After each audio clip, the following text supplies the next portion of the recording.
앤드류스 한인교회 성도 여러분 안녕하십니까? 한 주 동안도 주님 은혜 안에서 평안하셨는지요? 오늘도 마가복음 강의에 참여하신 모든 분들에게 우리 주님의 은혜가 함께 하시기를 기원합니다. 이제 마가복음 5번째 시간인데요. 오늘은 예수님께서 갈릴리 지역에서 사역을 마무리하시고 이방 지역과 유대 지역으로 이동하시는 그분의 사명인 십자가를 향하여 한 걸음 더 나아가시는 마가복음 8장의 후반부 내용을 함께 좀 살펴보고자 합니다. 우리 다 함께 마가복음 8장 22절부터 26절을 보시겠습니다. 제가 읽겠습니다. 벳세다의 이름에 사람들이 맹인 한 사람을 데리고 예수께 나와 손 대시기를 구하거늘 예수께서 맹인의 손을 붙잡으시고 마을 밖으로 데리고 나가사 눈에 침을 뱉으시며 그에게 안수하시고 무엇이 보이느냐 물으시니 쳐다보며 이르되 사람들이 보이나이다. 나무 같은 것들이 걸어가는 것을 보나이다 하거늘 이에 그 눈에 다시 안수하시매 그가 주목하여 보더니 나아서 모든 것을 밝히 보는지라. 예수께서 그 사람을 집으로 보내시며 이르시되 마을에는 들어가지 말라 하시니라. 여기 마가복음 8장의 중반부에는 예수님께서 갈릴리 벳세다에서 맹인 한 사람을 고쳐주시는 이야기가 기록되어 있습니다. 그리고 이 사건 이후에 마가복음 8장 27절에서 예수님은 제자들과 함께 이방 지역인 가이사랴 빌립보라는 곳으로 이동하십니다. 그런데 짧은 이야기지만 이 맹인을 고쳐주시는 이야기와 가이사랴 빌립보에서 길거리에서 예수님과 제자들 또 이 베드로와 대화하시는 장면은 서로 연결된 이야기임을 이 성경 본문을 좀 더 깊이 보면 우리가 알 수 있습니다. 그러면 먼저 맹인이 눈을 뜨게 되는 과정을 좀 살펴보겠습니다. 이상하게도 예수님은 맹인을 단번에 고쳐주시지 않으시고 어떤 단계를 거쳐서 고쳐주시는 것을 저희가 볼 수 있는데요. 여기 그 고쳐주시는 과정이 3단계로 묘사되고 있습니다. 먼저 마가복음 8장 24절입니다. 쳐다보며 이르되 사람들이 보이나이다. 나무 같은 것들이 걸어가는 것을 보나이다.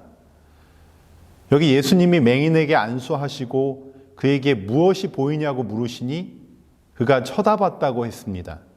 그리고 그가 보이는 것을 말하자 예수님이 다시 그에게 안수하십니다. 그러자 이번에는 주목하여 봤다고 했죠. 그리고 그랬더니 이제는 모든 것이 밝게 보인다고 마가는 설명하고 있습니다. 여기 맹인이 눈을 떠서 보는 것에 대해서 헬라어 원어로 각각 다른 동사가 쓰였는데요. 여기 먼저 쳐다보다라는 말, 먼저 예수님께서 안수하시고 맹인이 눈을 떠서 쳐다보다라는 첫 번째 이 헬라어는 아나블레포라고 하는 단어입니다. 이것은 말 그대로 그냥 눈에 보이는 것, 시각적인 보임을 의미하는데요. 그저 눈에 보이는 것을 말합니다. 그리고 뒤이어 25절에서 주목해보다라는 헬라어로 디아블레포라는 단어를 또 썼는데요. 또 25절 마지막에서 저가 주목하여 보더니 나아서 만물을 밝히 보는지라 라고 있습니다. 여기서 마지막에 3번째 밝히 본다는 것은 또 엔블레포라고 하는 단어를 썼습니다. 이 맹인이 눈을 떠서 보게 되는 일에 대해서 어떤 점진적인 발전 단계로 설명을 하고 있는데요. 처음에는 쳐다보다, 그 다음에는 주목해봤다, 그 다음에는 이제 밝히 봤다, 이렇게 아나블레포, 디아블레포, 엔블레포 이렇게 단계적으로 묘사하고 있습니다. 예수님에 의해서 맹인이 눈을 뜨게 되었는데 그가 쳐다보니 아나블레포 하니까 뭐가 보입니까? 여기 나무 같은 것들이 걸어 다니는 것이 보인다고 그가 말했습니다. 뭔가 눈에 보이기는 보이는데 사실은 제대로 안 보이는 상태인 것이죠. 그런데 이 이야기는 사실은 우리의 영적인 눈뜸, 영적인 보임에 대한 이야기를 예수님이 하시려고 이렇게 하시는 것입니다. 사람들이 예수님을 바라보고 알게 되는 것에 대한 어떤 의미를 설명하는 것인데요. 예수님을 믿기 전에 사람들이 예수님에 대해서 듣고 이렇게 책을 읽고 예수님을 바라보면 예수님이 사실은 좀 희미하게 보입니다.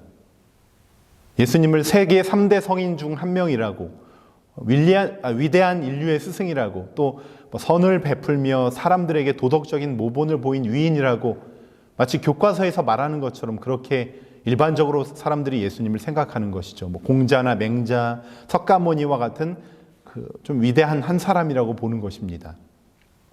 이런 인식은 예수님을 우러러보고 그분이 위인이라는 것은 인정하지만 아직 그분을 어떤 신앙의 대상으로 보는 것은 아닙니다.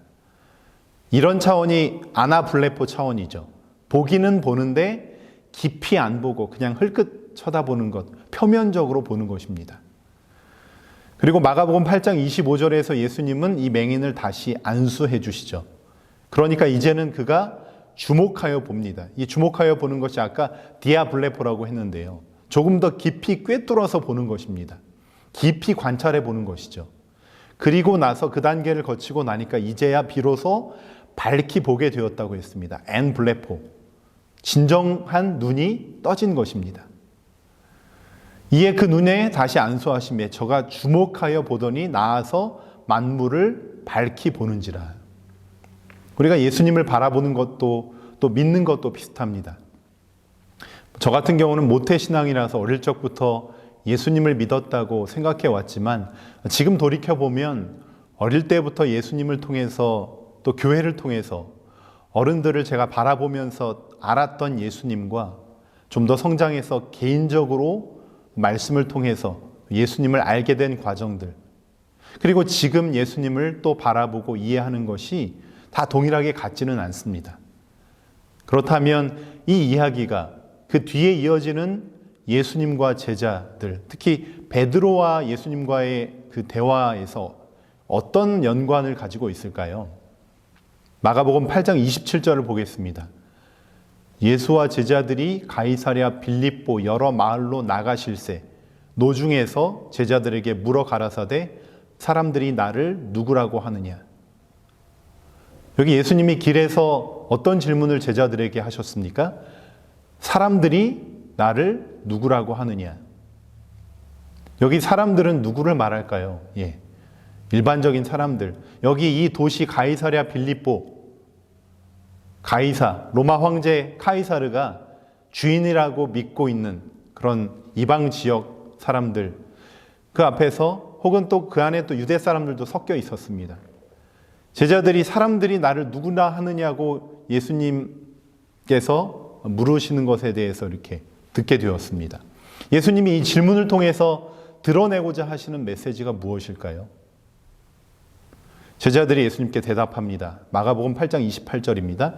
여자와 가로되 침례 요한이라 하고 더러는 엘리야 더러는 선지자 중에 하나라 하나이다. 제자들이 대답하기를 침례 요한, 엘리야 혹은 선지자 중에 하나라고 이렇게 대답했습니다.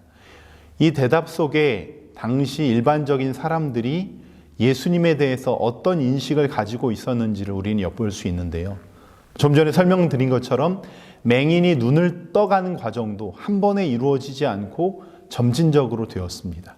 당시 이 사람들은 예수님을 가리켜서 그분이 죽었던 침례 요한이 환생한 것이 아닌가, 아니야 엘리야일 수도 있어, 어쨌든 여러 선지자 중에 한 사람이 분명해 라고 예수님에 대한 인식을 하고 있는데요.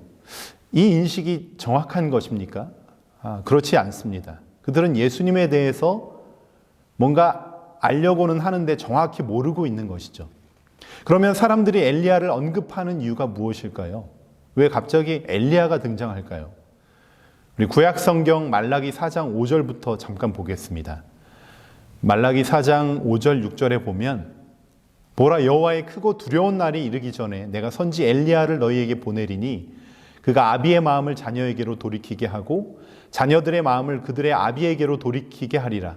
돌이키지 아니하면 두렵건대 내가 와서 저주로 그 땅을 칠까 하노라 하시니라 라고 기록되어 있습니다. 이 구약의 가장 마지막 책인 말라기에 보면 메시아가 이 땅에 오시기 바로 전에 선지자 바로 누구? 엘리야를 보내시겠다고 말씀하십니다. 하지만 엘리야는 이미 승천했는데 그럼 그 엘리야가 다시 오겠다는 그런 뜻일까요? 마태복음 11장 11절을 보겠습니다. 내가 진실로 너희에게 말하노니 여자가 낳은 자 중에 침례 요한보다 큰 이가 일어남이 없도다. 그러나 천국에서는 극히 작은 자라도 저보다 크니라. 침례 요한의 때부터 지금까지 천국은 침노를 당하나니 침노하는 자는 빼앗느니라. 모든 선지자와 및 율법에 예언한 것이 요한까지니 만일 너희가 즐겨 받을진대 오리라 한 엘리야가 곧 이 사람이니라. 예수님은 침례 요한을 가리켜 구약성경 말라기에서 메시아가 오기 전에 엘리야를 보내겠다고 하신 바로 그 엘리야가 바로 너희가 알고 있는 그 침례 요한이라고 하는 것입니다. 예수님께서 그렇게 친히 성경을 해석해 주셨습니다. 실제로 복음서에 등장하는 침례 요한은 어떤 복장까지도 구약시대의 엘리야와 비슷해 보입니다. 그러면 침례 요한은 와서 실제로 누구의 오실 길을 예비했나요? 성도님들이 잘 아시는 것처럼 예수님의 오실 길을 예비했습니다. 그러면 논리적으로 침례 요한이 엘리야의 역할, 즉 메시아의 길을 예비했다면 침례 요한이 실제로 오실 길을 예비한 이 예수님은 누구입니까? 바로 하늘로부터 오신 메시아인 것입니다. 마가복음 8장에서 예수님께서 제자들에게 사람들이 나를 누구라 하느냐고 질문했을 때 제자들은 어떤 사람은 엘리야라고 합니다라고 말했다는 것은 그 당시 세상 사람들은 예수님을 아직 메시아로 온전히 인식하지 못했다는 것을 알 수 있습니다. 마치 이 맹인처럼 눈앞에 사람 같은 것이 보입니다라고 하는 것과 비슷합니다. 아직 예수 그리스도를 메시아로 인식하지 못하고 있는 것이죠. 유명한 기독교 변증가인 C.S. 루이스는 순전한 기독교라는 그의 대표 저서에서 이렇게 표현하고 있습니다. 나는 사람들이 그분에 관하여 다음과 같이 어리석게 말하는 것을 막으려고 힘쓰고 있다. 나는 예수를 위대한 도덕적 스승으로 받아들일 수 있지만 그분이 하나님이라는 주장은 받아들일 수 없다. 우리는 이와 같이 말해서는 안 된다. 만일 어떤 사람이 예수께서 말씀하신 것처럼 말했다면 그는 다만 위대한 도덕적 스승일 수만은 없다.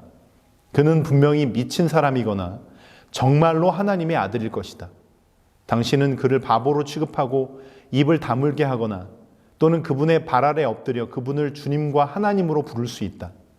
그러나 그분을 위대한 인간 스승으로 부르며 선심 쓰는 채 하는 터무니없는 생각에 빠지지는 말자. 예수님이 이 땅에 오셔서 말씀하시고 행하신 모든 것들을 보면 그분이 둘 중에 하나라는 것입니다. 미친 사람 아니면 진짜 하나님의 아들. 결국 중간지대는 없다는 것이죠. 예수님을 그저 인류의 위대한 스승, 도덕가, 선한 영향력을 끼친 한 인물로만 인식하는 것은 정말 예수님에 대해서 모르는 어리석은 판단이라고 그가 외치는 것입니다. 예수님이 제자들에게 두 번째 질문하십니다. 마가복음 8장 29절입니다. 또 물으시되 너희는 나를 누구라 하느냐? 베드로가 대답하여 가로되 주는 그리스도시니이다. 베드로는 예수님에게 당신은 그리스도이십니다라고 고백합니다. 그리스도라는 말은 그때 두 번째 강의에서 설명드린 것처럼 기름 부음을 받은 자, 곧 메시아라고 하는 의미입니다. 세상 사람들은 그냥 그저 눈에 보이는 것처럼 예수님을 선지자 중에 한 사람이겠지 하고 그렇게 말했습니다. 그런데 예수님과 함께 다니면서 예수님을 아는 제자들은 예수님을 메시아로 고백하고 있습니다. 하지만 예수님을 메시아로 고백한 이 베드로의 고백은 겉으로 볼 때는 정답처럼 보이지만 베드로의 내면, 그 속마음, 그 속 상태를 들여다보게 되면 그 고백은 말은 맞는데 예수님에 대한 부정확한 이해를 가지고 있었음을 우리는 알게 됩니다. 그 이유가 그 다음 때와인 마가복음 8장 33절에서 드러나게 되죠. 예수께서 돌이키사 제자들을 보시며 베드로를 꾸짖어 가라사대 사단아 내 뒤로 물러가라. 내가 하나님의 일을 생각지 아니하고 도리어 사람의 일을 생각하는도다 하시고, 이 예수님의 꾸짖음을 통해서 베드로가 예수님을 메시아라고 고백한 것에는 뭔가 중요한 것이 빠져 있는 것을 알 수 있습니다. 왜 그런가 한번 보겠습니다. 31절입니다. 인자가 많은 고난을 받고 장로들과 대제사장들과 서기관들에게 버림받으여 죽임을 당하고 사흘 만에 살아나야 할 것을 비로소 저희에게 가르치시되, 베드로가 이제 눈이 떠지긴 떠졌는데 하지만 아직도 베드로가 깨닫지 못하는 영역이 있었습니다. 그래서 예수님은 베드로에게 메시아의 사역과 그 본질에 대해서 설명하십니다. 그가 뭔가 알기는 아는데 본질을 알지 못하는 베드로에게 그가 진정으로 알아야 할 필요가 있는 것을 이제 선포하시는 것이죠. 메시아인 내가 왜 이 땅에 왔는가에 대해서 그래서 설명하십니다. 더 구체적으로 내가 이제 곧 체포를 당할 것이고 고난을 받을 것이며 그렇게 죽을 것이다. 그리고 죽은 후에 살아날 것이다 라고 가르쳐 주십니다. 그러니까 이 이야기를 들은 베드로가 갑자기 태도가 돌변하면서 예수님께 항변합니다. 당신이 설명하신 것은 우리가 기대하는 메시아가 아닙니다. 이렇게 표현하는 것이죠. 마가복음 8장 32절부터 보겠습니다. 드러내놓고 이 말씀을 하시니 베드로가 예수를 붙들고 간함에, 여기 예수께서 돌이키사 제자들을 보시며 베드로를 꾸짖어 가라사대 사단아 내 뒤로 물러가라. 내가 하나님의 일을 생각지 아니하고 도리어 사람의 일을 생각하는도다. 여기서 베드로가 예수님을 붙들고 항변하고 있습니다. 예수님 정신 차리세요. 지금 무슨 말도 안 되는 소리를 하고 있습니까? 이제 곧 당신이 영광을 받고 왕이 되실 때가 되었는데 지금 무슨 고난을 받고 죽으신다는 말씀입니까? 우리가 회복하고자 하는 이스라엘의 회복은 옛날 다윗 왕의 번영 시대처럼 아주 강하고 부유한 이스라엘을 회복하는 것이 아닙니까? 라고 그가 그렇게 그의 생각을 표현하는 것이죠. 베드로는 예수님이 메시아라는 것을 확신하고 있었지만 그 메시아가 어떤 메시아인지를 잘못 알고 있었습니다. 이것은 오늘날 일반적으로 기독교회가 그 자신에 대해서 잘못 이해하고 있는 가장 핵심적인 문제입니다. 바로 번영신학, 긍정의 힘, 기복신학.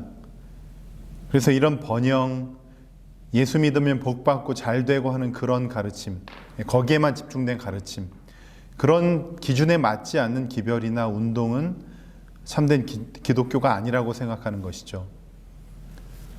고백만 겉으로 정확하다고 속이 바른 것은 아닙니다. 베드로는 말로서의 고백은 정확했지만 그가 생각하는 메시아에 대한 개념과 본질, 예수님에 대한 인식이 잘못되어 있었습니다. 그래서 예수님이 드러내놓고 베드로에게 예수님의 메시아적 사명을 제대로 바르게 설명해 주시는 것이죠. 마가복음 8장 34절입니다. 무리와 제자들을 불러 이르시되 아무든지 나를 따라오려거든 자기를 부인하고 자기 십자가를 지고 나를 좇을 것이니라. 이 말씀이 흘러나온 배경을 생각하며 그 뜻을 살펴보니까 자기를 부인하고 혹은 자기 십자가를 지라고 하는 말씀에는 대략 두 가지의 뜻이 담겨 있습니다. 첫째는 예수님이 제자들에게 말씀하시기를 너희들이 나를 따르려면 자기를 부인해야 된다. 여기서 말씀하시는 자기 부인이 뭘 의미하는지를 보니까 자기 생각을 내려놓는 것입니다.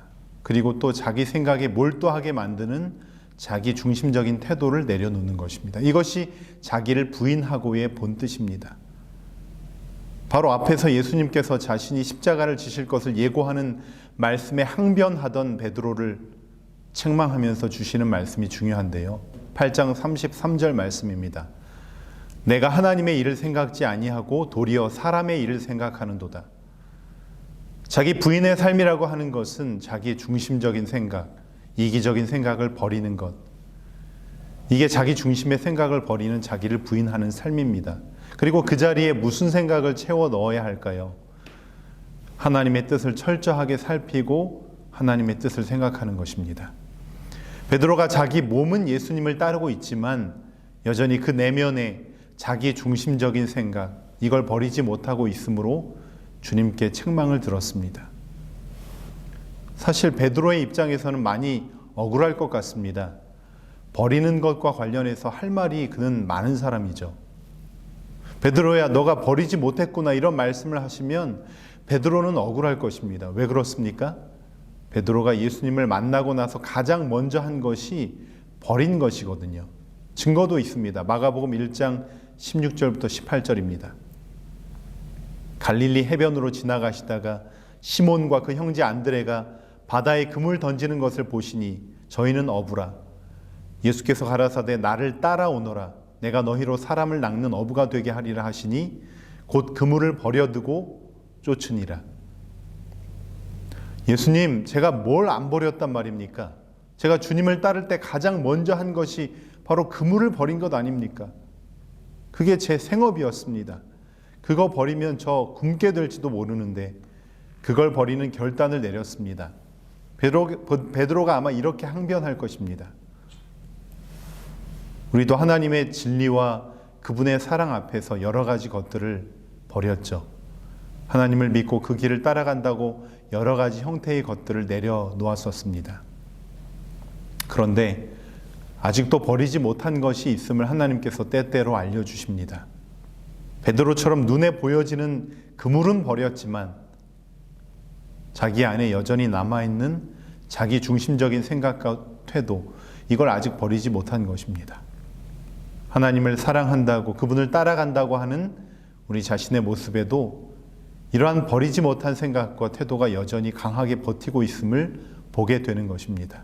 심지어는 하나님의 말씀, 어떤 설교나 성경 연구, 기타 영적인 프로그램들이 그 강한 자아의 생각과 태도를 여전히 뚫지 못하고 있는 것입니다. 주의 말씀이 들려올 때 그것을 내 자아의 생각을 통해서 걸러내고 해석해서 받아들이기 때문에 말씀의 능력이 내 안을 뚫지 못하게 스스로 문을 닫는 것이죠.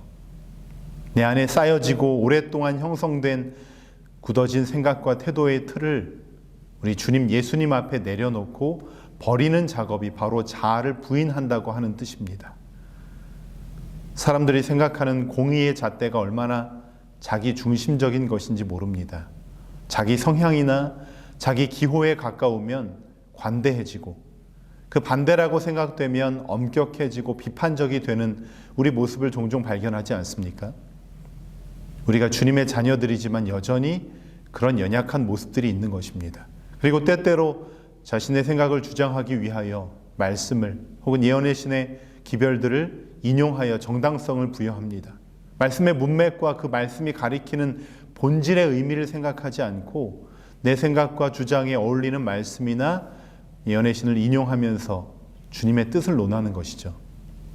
하지만 자기를 부인한다는 것은 여전히 자기의 중심적인 생각과 태도를, 심지어 하나님의 말씀까지도 가져다가 내 논리를 주장하고 합리화시키는 우리의 많은 생각들 때문에 예수님이 들어오실 수 없는 그런 마음을 온전히 비워내는 것임을 성경은 우리에게 보여주고 있는 것입니다.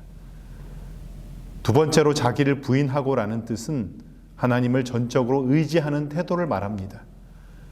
마가복음에는 표현되어 있지 않지만 같은 장면을 설명하는 마태복음 16장에 보시면 예수님께서 베드로에게 이렇게 말씀하십니다. 마태복음 16장 16절입니다. 시몬 베드로가 대답하여 이르되 주는 그리스도시요 살아계신 하나님의 아들이시니이다. 이렇게 베드로가 고백하니까 예수님께서 그를 칭찬하시는데 뭐라고 칭찬하시냐면 17절입니다. 예수께서 대답하여 이르시되 바요나 시몬아 내가 복이 있도다. 이를 내게 알게 한 이는 혈육이 아니요 하늘에 계신 내 아버지시니라. 예수님께서 베드로를 칭찬하시는데 그 내용을 가만히 들어보니까 베드로 그 자체를 칭찬하기보다 그렇게 대답하는 것을 가능하게 하시는 분이 하나님이시라는 것을 말씀하고 계십니다. 베드로를 향한 칭찬의 핵심이 베드로야 너가 참 지혜롭고 똑똑하구나가 아니라 베드로야 내가 이 순간에 하나님을 의지하고 있구나라고 하는 그것을 칭찬하는 것이죠.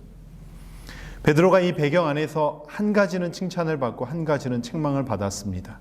칭찬받는 것은 주님을 의지하는 모습을 칭찬하시는 것이고 책망받는 것은 주님을 의지하지 못하도록 내 안에 많은 중심적인 생각과 태도가 막고 있는 그것을 책망하시는 것입니다. 자기가 온전하다고 여기고 있는 자들이 하여야 할 한 가지 유일한 방법은 자신이 반석 위에 떨어져 부서지는 것이다. 그대가 자신을 그리스도께 맡길 때에 비로소 그리스도께서는 당신과 같은 형상으로 그대를 변화시킬 수 있다. 하나님 앞에서 내 생각과 내 이기심을 깨트리고 주님의 생각으로 덧입기를 몸부림치며 주님의 도우심을 구하는 마음, 그런 태도가 하나님께서 좋게 여기시고 기쁘게 생각하시는 모습입니다. 인도의 지성 타고르가 쓴 기탄잘리라는 작품이 있습니다. 기탄잘리는 신께 바치는 노래라는 뜻인데요. 물론 그 시는 우리가 믿는 하나님을 의미하는 것은 아니지만 힌두교도였던 타고르가 생각하는 신의 개념에서 자신의 신께 바치는 노래입니다. 이 작품집 안에 있는 한 시를 소개해드리고자 합니다. 나는 마을길로 이 집 저 집을 구걸하며 다녔습니다. 그때 갑자기 님의 황금마차가 멀리서 마치 꿈처럼 나타났습니다. 나의 희망이 부풀어 오르기 시작했습니다. 이제 나의 부르는 끝났다고 생각했습니다. 님이 내게 베풀어 주실 식물과 재화를 기대하며 나는 님이 타고 있는 황금마차를 기다렸습니다. 드디어 황금마차가 내 앞에 멈추어 섰습니다. 님과 시선이 마주치자 님은 미소를 지으시면서 내려오셨습니다. 나는 내 생애 최고의 행운이 다가오고 있음을 느꼈습니다. 그때 느닷없이 님은 오른손을 내미시며 말씀하셨습니다. 그대는 내게 무엇을 주려고 왔는가? 거지에게 구걸을 하시려고 님이 손을 내미시다니 그건 얼마나 님다운 농담입니까? 여하튼 나는 얼떨떨해하며 잠시 멍하니 서 있다가 그제야 내 전대에서 작디 작은 나달 하나를 꺼내어 님에게 드렸습니다. 그것을 받아든 님은 내겐 아무것도 주시지 않고 그냥 떠나버리고 말았습니다. 그러나 그날이 저물어 갈 즈음에 바닥 위로 내 자루를 털었을 때 그 초라한 누더기 속에서 작디 작은 황금 한 나달을 발견하게 될 줄이야. 그때 나의 놀라움과 뉘우침이 얼마나 컸겠습니까? 나는 땅을 치면서 울었습니다. 님에게 나의 전부를 바칠 마음을 가졌더라면 얼마나 좋았을까 후회하면서 말입니다. 자기 자신에게 집착하는 마음, 다른 사람을 위한 마음보다 누구를 만나든지 그 사람을 내 욕망을 채우려는 도구로 삼고자 하는 마음을 털어버리지 못했을 때 내가 그토록 기다리던 님은 만났지만 이 거린이 얻을 수 있었던 것은 작디 작은 황금 나달 한 개였습니다. 줄 마음이 부족해서 그래서 내게 있는 것 중에 가장 가치 없고 작은 것을 주긴 줬는데 물론 돌아오는 것은 내가 준 것보다는 큰 것이었지만 내가 욕망을 버리고 나의 전부를 줬더라면 나는 님 전체를 님과 함께 살아가는 기쁨을 누릴 수 있었는데 그러지 못했다는 고백입니다. 그래서 그 거린은 님을 만난 후에도 평생 거린처럼 살아갈 수밖에 없었던 것이죠. 진리를 앞에 두고서도 진리의 지배를 받으려 하기보다는 끊임없이 자기 욕망을 채우기 위하여 하나님 믿는 신앙을 하나의 수단으로 삼는 사람은 한평생 동안 진리의 부스러기만 얻을 뿐 여전히 영혼의 거지로 살아갈 수밖에 없음을 이 시가 표현해 주고 있습니다. 우리가 하나님을 믿고 따라간다고 하는 것에도 이처럼 자기 욕망과 이기심에 집착된 마음을 갈아엎는 것이 그 시작이 되어야 합니다. 왜냐하면 우리 믿음이 시작되는 것은 우리의 마음이기 때문이죠. 젊은 시절 자신의 욕망과 쾌락의 마음을 떨쳐버리지 못해 죄악의 노예로 살았던, 그래서 귀한 젊음의 시간을 허망하게 탕진했던 솔로몬이 이렇게 고백합니다. 모든 지킬 만한 것 중에 더욱 내 마음을 지키라. 생명의 근원이 이에서 남이니라. 솔로몬은 늦게나마나 믿음이 마음에서부터 시작된다는 것을 깨닫고 자신의 욕망과 집착을 내려놓고 마음을 갈아엎었습니다. 참 하나님 여호와를 바라보며 그분께 마음을 온전히 드린 것이죠. 그랬을 때 영혼의 거지 같았던, 그래서 쾌락과 방종으로 그 텅 빈 마음을 채워보고자 살았던 그가 여호와 하나님, 그분이 그 영혼의 주인이 될 때 인생이 진정으로 행복하고 의미 있음을 깨닫게 되어 다시금 그 하나님을 인류에게 소개하고 있는 것입니다. 때때로 우리는 자주 이런 질문을 우리 자신에게 던져야 합니다. 나는 무엇 때문에 교회를 다니며 예수님을 믿는가? 많은 이유들이 있지만 오늘 이 질문에 대한 대답이 예수 그리스도의 그 사랑과 구원하심이 너무나 감사하고 좋아서, 그래서 내 자신을 주님께 드리고 싶어서라는 대답이 저와 우리 성도들 개개인의 대답이 되기를 간절히 소원합니다. 하나님이 진정 찾으시는 사람은 능력 있는 영웅과 같은 사람이 아닙니다. 오늘 이 시대에 이 세상의 편만한 내 마음과 삶에 익숙해지는 이 죄악이 너무 싫어서 그 죄의 문제를 십자가에서 해결해 주시고 영원한 완전한 세상을 준비하심으로 죄 없는 세상을 예비하시는 그 하나님의 사랑이 너무 좋아서 너무 감사해서 그래서 오직 진리의 말씀 안에서 자기를 부인하는 사람, 철저하게 진리의 지배를 받기 원하는 진리의 한 사람을 필요로 하시는 것입니다. 가을이 되면 낙엽이 집니다. 낙엽이 져야 그 다음 해에 새 잎이 돋아나게 되죠. 사람들은 모두 잎이 떨어진다고 말합니다. 그것은 떨어지는 잎을 중심으로 생각한 것이지만 나무 입장에서 생각해 보면 다른 표현이 가능해집니다. 잎이 떨어지는 것이 아니라 나무가 잎을 버리는 것입니다. 나의 것임에도 불구하고 내게 속한 것임에도 불구하고 나무는 때가 되면 미련 없이 버릴 것을 버릴 줄 압니다.